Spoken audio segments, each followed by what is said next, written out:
Aujourd'hui, l'opinion la plus répandue, surtout dans le monde scientifique, est que Dieu est une fiction. L'écrivain Alain Nadeau exprime bien cette pensée dominante dans son livre Dieu est une fiction, essai sur les origines littéraires de la croyance. Je vous lis le résumé.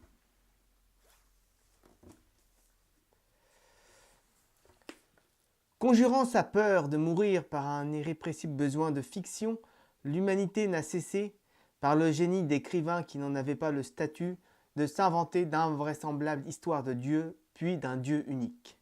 En donnant naissance aux grands récits mythiques et sacrés tels que la Torah, les évangiles ou le Coran, elle a projeté dans le ciel des créatures imaginaires qui, devenues autonomes, se sont retournées contre elle pour la dominer, diriger ses pensées et régenter sa vie.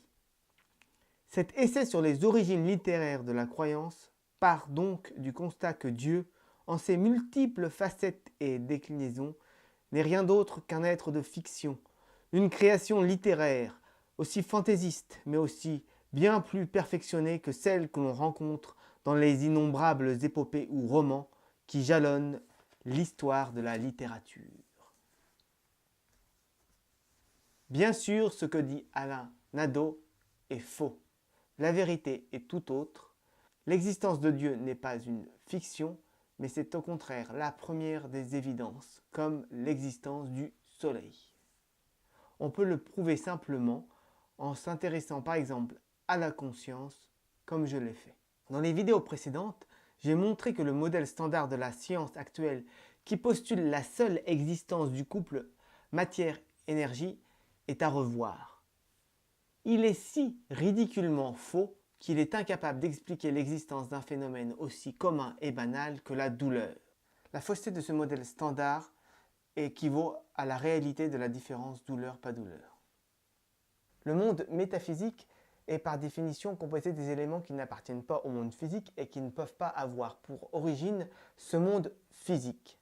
On a vu précédemment que ce monde métaphysique n'était pas vide. Autrement dit, ce n'est pas une fiction. La réalité de ce monde métaphysique équivaut à celle de la fausseté du modèle standard de la science actuelle. Par définition, il n'existe rien en dehors des mondes physiques et métaphysiques. La cause ultime de tout ce qui existe se trouve donc soit dans le monde physique, soit dans le monde métaphysique. Elle ne peut pas se trouver dans le monde physique, sinon tout ce qui existe ne pourrait provenir que du monde physique, et le monde métaphysique serait vide. Or, on a vu que ce n'était pas le cas. Elle se trouve donc dans le monde métaphysique. Comme Spinoza, j'ai envie de l'appeler substance avec un S majuscule, cette cause ultime. Alors bien sûr, on pourrait me rétorquer que l'existence d'une cause ultime à tout ce qui existe est un postulat et que par exemple le monde physique pourrait avoir sa cause ultime à lui dans le monde physique, sans lien avec le monde métaphysique. Je répondrai d'abord que les mondes physiques et métaphysiques ont bien un lien puisqu'ils s'assemblent pour faire la conscience. Mais surtout, il faut se rappeler que le monde physique n'a pas le pouvoir de décider de sa propre existence. Il ne fait qu'obéir à des lois. Comme le disait Lavoisier, la matière ne se crée pas elle-même. Rien ne se perd, rien ne se crée, tout se transforme, et sa citation la plus connue.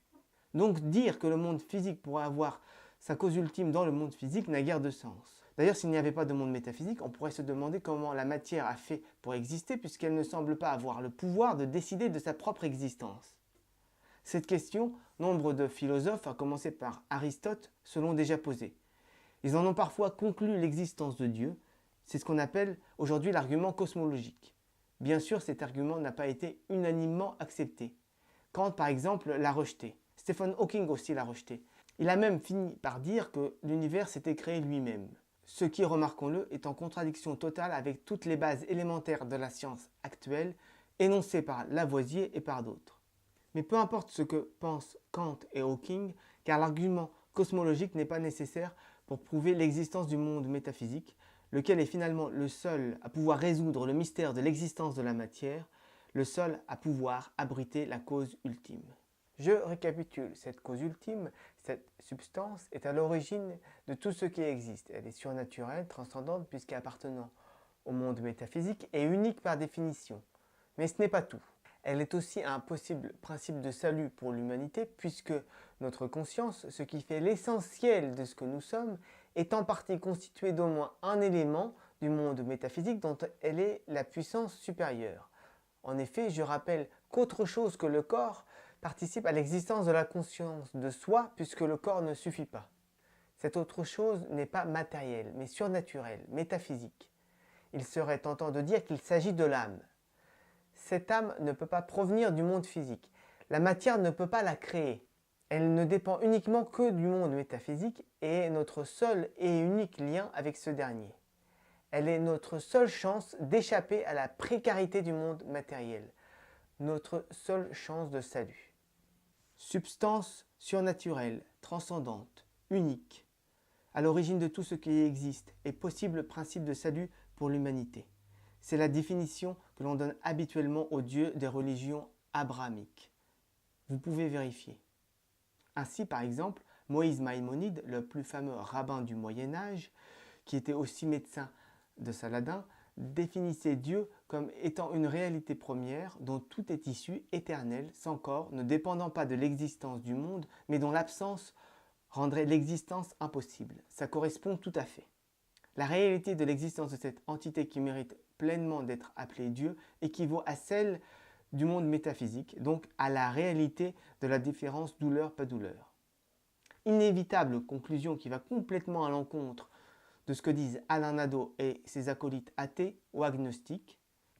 Pour chaque personne, l'existence d'une entité qui mérite pleinement d'être appelée Dieu devrait avoir autant de réalité que l'existence de sa propre conscience. Autant de réalité que la différence entre avoir très mal et ne pas avoir mal du tout. C'est dire si on est loin, très loin du compte.